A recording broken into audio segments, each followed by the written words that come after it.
Sonic in Your Face is the first 48-page special of the Archie Sonic franchise. At this point, the series only had 18 regular issues, and the original miniseries that started it all. And since other comic companies do specials, miniseries, and annuals with the idea of telling bigger and or high concept stories, let's have the Sonic comics try it out. A lot of times when doing these bigger stories, there's usually some build-up involved, and that is the case with In Your Face. And I just realized I unintentionally made a rhyme. Anyway, the build-up began with the backup stories to issues 17 and 18, with Princess Sally Acorn at the forefront. I've been debating back and forth on how to approach the stories since they lead directly into this one, to keep them within their respective issues, or to lump them with the special. I even did a poll on the subject a while back. Of those that voted, most of you wanted me to lump the backup stories with the special. After some back and forth, I've decided that's what I'll do. Consider this an experiment because future spin-off material will have set up in the main series backup stories. There's another reason for my decision to group the stories together. I'll let you know when the time comes. Since we have a lot to get through, let's go ahead and get started. The backup story First Star I See Tonight begins with Sally out in the evening doing the old he loves me not thing with a flower, only to end it on he loves me not. 3 guesses as to who she's thinking of, and the first 2 don't count. Here's a hint. He's blue with attitude. Her thoughts soon turn to simpler days, when she spent time with her father as he was preparing her to take his place one day. Then Robotnik's coup happened, and her father disappeared. With the stress of the war, she wished she had a magic wand to wish her troubles away. Well, Sally, we don't have a magic wand at the moment, so why not settle for this meteorite? The rest of the freedom fighters heard the crash, and Rotor is already tracking it using a metal detector. They find the landing site, where instead of a chunk of rock, it's a glass sphere. Sally goes right ahead and picks it up. Thankfully, it's cool. Literally. Because it arrived during Sally's low point, she thinks this is the answer she's looking for. Believe it or not, it is. This leads us into part 2, in the still of the night. Rotor is trying to crack the glass ball open, to no avail. They're interrupted by Rosie Woodchuck, who enters the lab because she wants to see Sally in private. As they talk in the background, Rotor lets Sonic and the audience know the glass ball is actually a force field hiding whatever's inside. That mystery will have to wait as Sally hurries past everyone and out of the room. She arrives in the room with an old lady lying in bed. This is Julayla, Sally's private tutor, and she's dying. She reminisces on how she helped Sally learn many skills as part of her birthright, including gymnastics and chemistry. Julayla even did the snatch the item before closing the hand trick with the ceremonial acorn. Sally fails to grab it every time. The idea being, if she can claim it, she'll master the most important discipline of all. Julayla finishes reminiscing about the good things and the bad before seeing how much Sally has grown. She has the acorn ready for another try and snatch trick. This time, Sally solves it by bumping Julayla's hand, forcing the acorn up, and she's able to catch it. I'm not sure about doing that trick with a dying woman, Sally. Content that Sally understands wisdom must be acquired, not taught, via aforementioned discipline, Julayla passes on. As dawn breaks, Sonic consoles Sally outside. She may have felt lonely last night, but Sonic says, in his own way, she won't have to be in the many tomorrows ahead. Speaking of moving ahead, this brings us to the main story of the In Your Face special proper, The Quest. Sonic and Sally are sparring, but Sally's heart's not into it, thanks to her constantly thinking about the orb and Julayla's passing. Rosie once again shows up to get Sally, and the two go to Julayla's personal storage area. The late mentor has left everything inside for Sally. As you can see, she'll need some time to sort through everything, so Rosie leaves her to it. Sally discovers Julayla's hope chest, which contains stuff like a blue vest, a picture of young Sally and her father, and a map with specific instructions for her to follow. We'll get to that in a bit. Later that evening, Sally wakes up thanks to the orb. I assume based on the panel it was signaling Sally somehow. As she enters the lab, the orb disappears, and the occupant introduces itself as Nicole. Despite resembling a tricorder, she wants to be Sally's friend, if that is Sally's choice. Sally says there's something familiar about Nicole, and hold on a second. Let's back up to the second story and the panel of Sally's lessons, and aha! Here's why Nicole looks familiar, Sally. You used something like her in the past. And no, I'm not talking about the knockoff Nicole you used while fighting the Universe Salamander again. The other freedom fighters walk in, and I don't know why they're up this late. Sally hands Nicole to Sonic, who gives her a shake. She responds with a zap. In spite of this, Sally will not give up Nicole because she's decided to be her friend. The next morning, Sally prepares to embark on a journey. The map she found earlier is Julayla's final testament, and she needs to follow it to attain oneness with the soul. Her destination? The Forbidden Zone. What, is this Planet of the Apes now? Well, we do see anthropomorphic apes later in the series. With the exception of Nicole, Sally plans to go alone. However, the others, who are waiting outside, would disagree. They fly to the drop point, where everyone except Rotor parachutes below. Yeah, the guy just hightails it out of there. Using a combination of paintballs and sonic speed, the group make it past the SWAT bot patrol and enter the Forbidden Zone. The SWAT bots don't follow because earlier it is mentioned that even Robotnik wouldn't enter the place. It is robotic law! Sally reads the map, which explains that along the way, they will encounter a few obstacles, like this giant Cyclops sentry bot. Sonic cannot damage the thing, so Sally pulls out Nicole. According to her, the giant Cyclops bot has motion detecting sensors. Thus, the solution is to stand perfectly still. With no motion to detect, the Cyclops enters standby mode, allowing the freedom fighters to pass. Wait, wouldn't the Cyclops reactivate as soon as they go past it? Moving on. The next challenge is a fire-breathing griffin. Tails tries to attack it since he's the only one that can fly, and he's quickly swatted away. Fortunately, he lands near a weapon that could help slay the beast. He pulls and pulls until he finally frees the sword. Apparently, just pulling the sword causes the griffin to collapse. Nicole states that Tails' action broke the circuit responsible for the griffin's mobility. In other words, Tails shut down the griffin's Wi-Fi connection by shutting off its router. The group encounters their third and final challenge. Nicole identifies this two-headed dragon thing as the Polysaurus Rex. Unlike the previous beasts, this is not a combat test. It's a riddle test. There are two doors. One leads to Quest N, the other leads to certain doom. Sally has to pick one head and ask a question. The thing is, one head tells the truth and the other lies. Sally asks the head on her left, what would the other head say is the door that leads to Quest N? The head says the other one would tell her to use the door on her left. So Sally chooses the right door. The logic being, if it was the truthful head, he would say the liar head would point towards the left door. If it was the liar head, then he was trying to fool Sally. TLDR, Sally chose the correct door. In the center of the final chamber is a mini replica of Julayla's Hope Chest. Inside is a scroll. Sally doesn't understand its meaning now, but 2 decades later, she will. We see a future with Sonic and Sally now king and queen, Bunny is fully de-roboticized, Tails is wearing glasses, and Rotor and Antoine are getting up there in age. At least that's what it looks like. That scroll was the completion of Julayla's final testament, and by doing so she has achieved oneness with the soul, and a sense of peace. And the scroll, if you're wondering, said, "To thine own self be true." And by having faith in herself,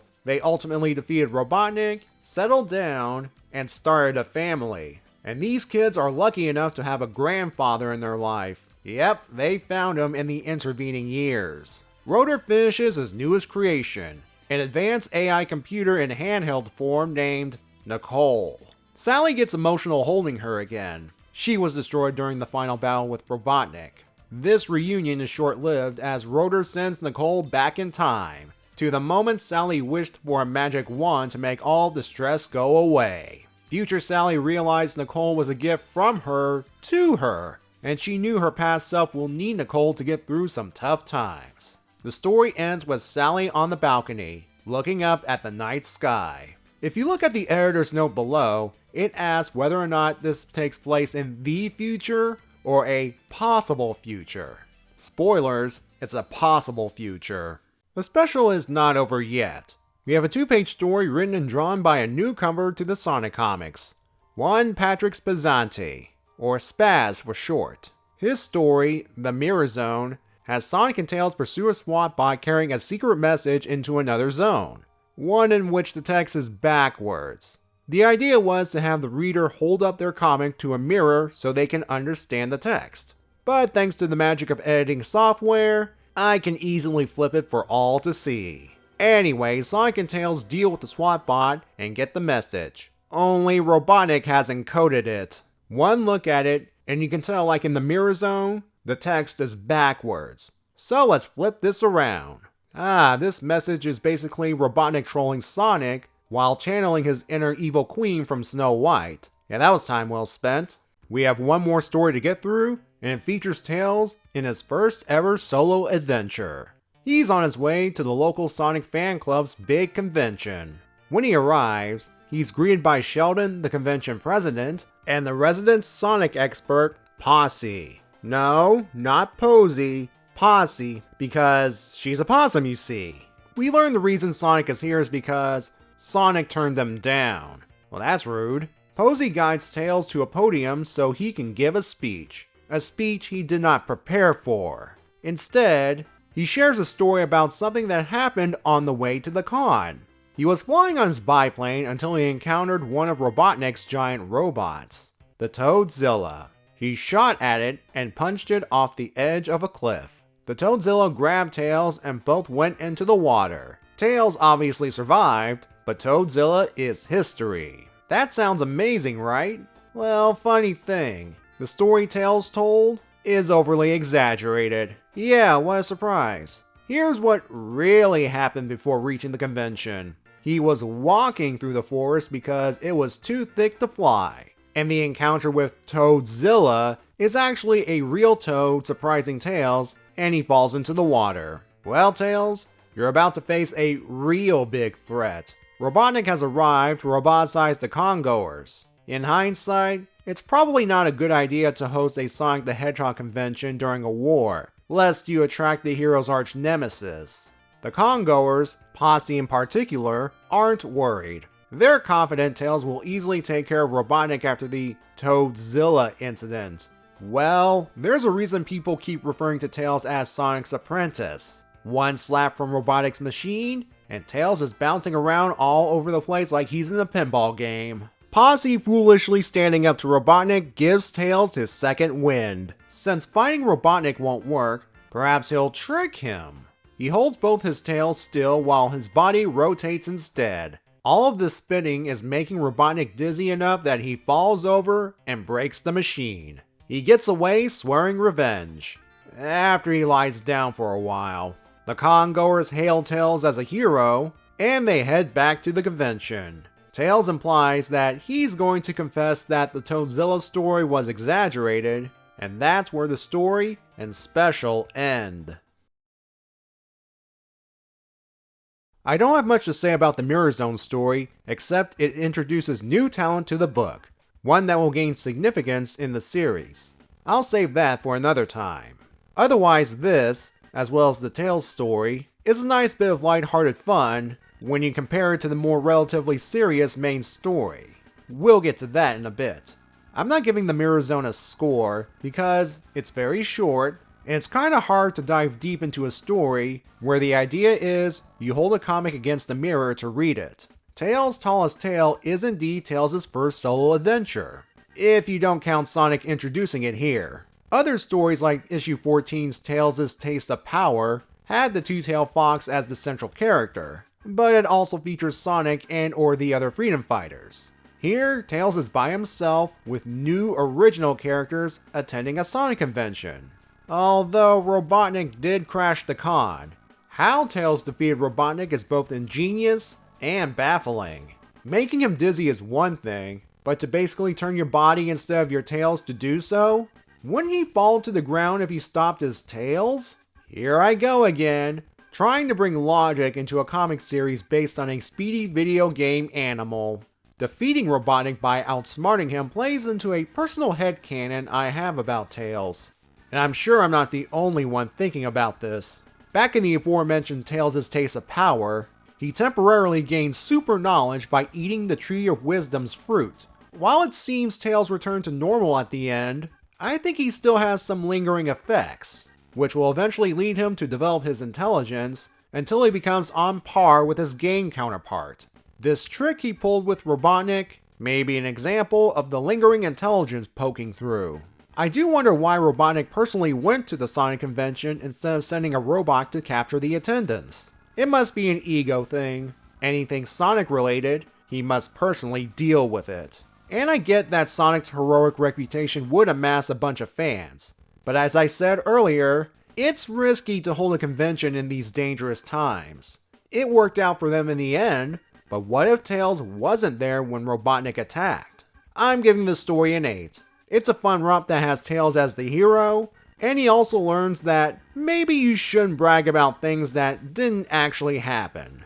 This story will open the door to more solo adventures, eventually leading to Tails having his own miniseries. And finally, this lighthearted tale is written and drawn by Scott Shaw, who worked on the original Sonic miniseries. Wow, that was a while ago.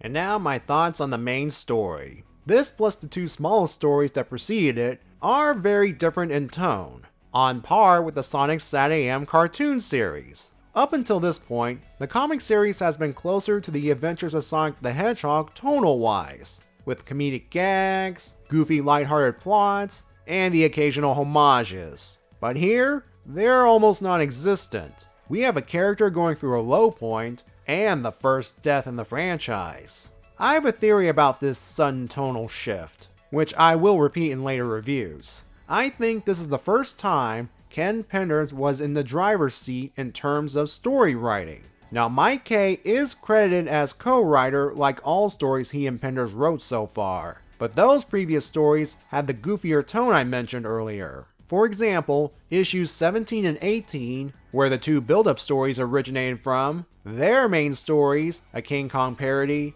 and a play about a wedding, were written by the two. Given that the tone matches the rest of the series thus far, Mike K probably had more control of the writing. This story's tone was, for better or worse, a game changer. While the main stories will have more lighthearted tales in the issues following this special, the tone will shift away from the goofier fourth wall breaking antics of the earlier issues. The transition won't be smooth since different writers have their own styles, but eventually, the comic will fully reach the SatAM tone. Then it'll get too serious, but that's something for another time. As for the story itself, it's again about Sally at a low point in her life, and her gaining new confidence to continue the fight with Robotnik. I think that's the idea. Her low point makes sense. She's been leading the fight since she was young, so the stress is getting to her. Her missing her father the king, and her mentor passing away soon afterwards didn't help. I don't have a problem with Julayla the mentor, in concept. Sally is royalty, remember, so it would be logical to have a private tutor to teach her things the king might not have time for in preparation to take over the kingdom. Thing is, up until issue 18, we've never seen or heard of her before, and then she dies in her introductory story. I'm very mixed about this. Because this character was never brought up once beforehand, it's almost hard to form some sort of emotional connection for this fictional character. Perhaps if we saw her appear in earlier issues, maybe I would feel something more. I will say her death did resonate in a different way. I'll get to that in a moment. It's also one of these situations where her death kicks off the main plot. Sally going through her late mentor's things, leading her and the freedom fighters to go on the quest. To go back to Julayla's death, I will say that it does resonate emotionally in that it will remind readers of the time their loved ones passed away. We all have or will experience this throughout our lives, and it will hurt. The thing to note is, as this story shows, you are not alone. You can get through this with the help of your friends and family. Because the death itself was treated with respect, I've decided to institute a new policy. Anytime Archie Sonic portrays a meaningful death, and there will be more in the future, and it's treated in a serious, non-comedic way, I will give the story an automatic 1-point bonus. We will see Julayla again in future stories, but they will be set in the past. She'll also change species, alternating between a cat and a squirrel/chipmunk. Based on the Sonic Comic Encyclopedia, I'm guessing they'll ultimately settle with a cat.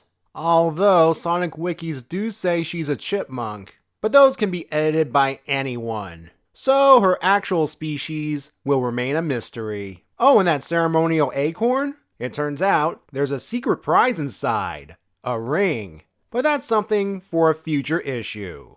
On to more lighthearted stuff. To go with the sad AM tone, more elements from that cartoon were introduced in this story. There's Rosie Woodchuck, who first appeared in the Season 2 two-parter Blast to the Past. She was the group's nanny that was originally roboticized, but was spared that fate thanks to the time-traveling Sonic and Sally. She still serves as a nanny in the Archie continuity, and she's also Julayla's cousin. Though whether the events of Blast to the Past actually happened is up in the air. Personally, I don't think it did. This is an amalgam universe, one held together by duct tape and super glue. Another cartoon element introduced is Sally's blue vest, which also made its debut in Season 2. The context here, it was an item from Julayla's hope chest. Maybe it was originally hers, and she planned on giving it to Sally one day. From here on out, with the occasional exception, Sally will be wearing the vest, a way to honor her mentor's memory in her mind.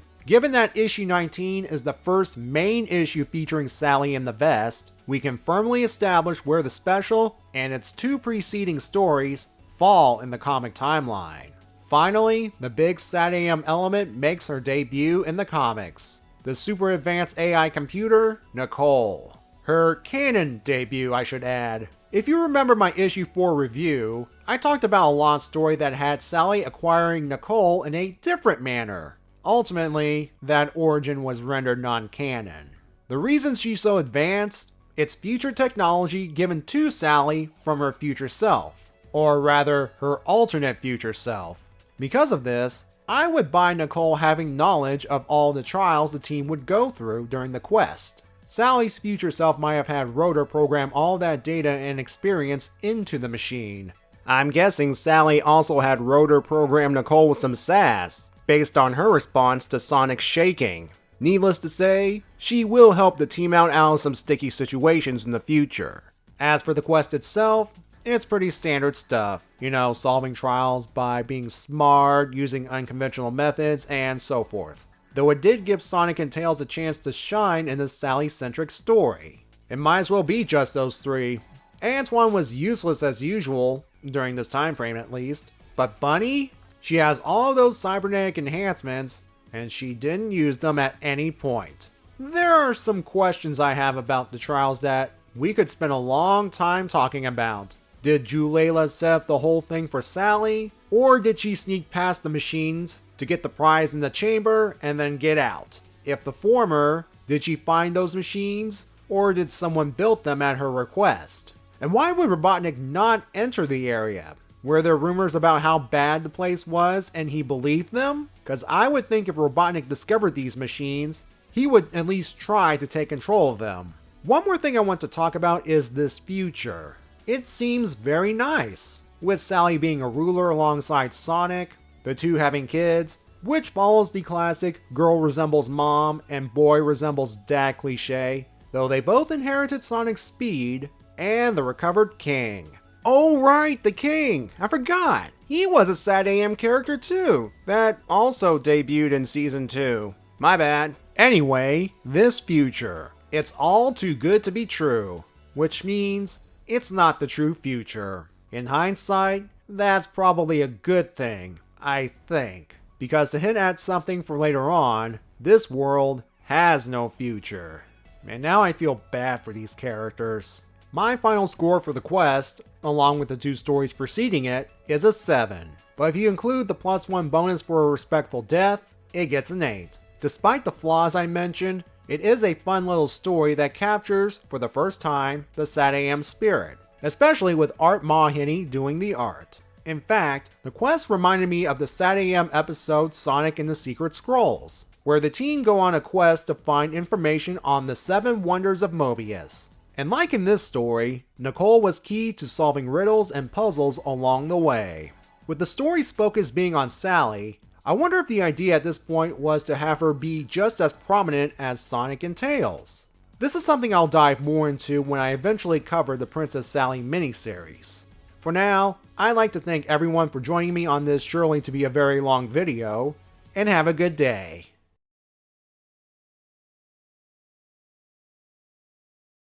Guys, don't stress out about Robotnik's secret message. At least it's not Ivanette Iage.